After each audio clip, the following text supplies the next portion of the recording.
ఈవీఎంలలో నిక్షిప్తమైన అభ్యర్థుల ఫలితాలకు గత 22 రోజుల నిరీక్షణకు తెరపడింది. ఎన్నికల ఫలితాల విజయోత్సవ వేడుకలను పంచుకునేందుకు హోటల్ రూమ్స్ లో వర్కర్స్ అసోసియేషన్ సభ్యులు సమావేశమయ్యారు. టీవీలలో వస్తున్న ఎన్నికల ఫలితాలను చూసి సంబరాలు జరుపుకున్నారు. ఈ సందర్భంగా నేమాని వీరవెంకట సత్యనారాయణ మాట్లాడుతూ రాష్ట్ర ప్రజలు ప్రజాస్వామ్యబద్ధంగా వారి ఓటు హక్కును వినియోగించుకుని టీడీపీ, జనసేన, బీజేపీ కూటమికి ప్రజా విజయం అందించారన్నారు. అదేవిధంగా మరో సభ్యుడు మాట్లాడుతూ ప్రజలు అంతా ధర్మం పక్షాన ఉండి అభివృద్ధి, సంక్షేమానికి పట్టం కట్టారన్నారు. ఈ కార్యక్రమంలో వర్కర్స్ అసోసియేషన్ సభ్యులు పాల్గొన్నారు. మాకు చాలా సంతోషంగా ఉంది.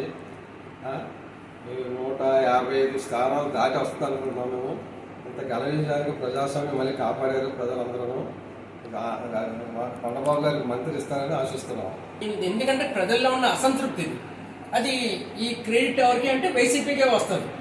ఎందుకంటే ఎవ్వరికి రాని అవకాశం జగన్మోహన్ రెడ్డి గారికి ఇచ్చారు ప్రజలు. 151 సీట్లతోటి అద్భుతంగా ఇచ్చారు ఆయన. కానీ ఆయన స్టార్టింగే ప్రజావేదికను కూల్చడంతో ఆయన నైజాన్ని బయటపెట్టారు.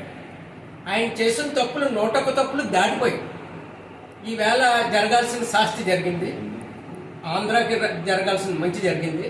చాలా సంతోషంగా ఉంది. జై తెలుగుదేశం, జై చంద్రబాబు నాయుడు.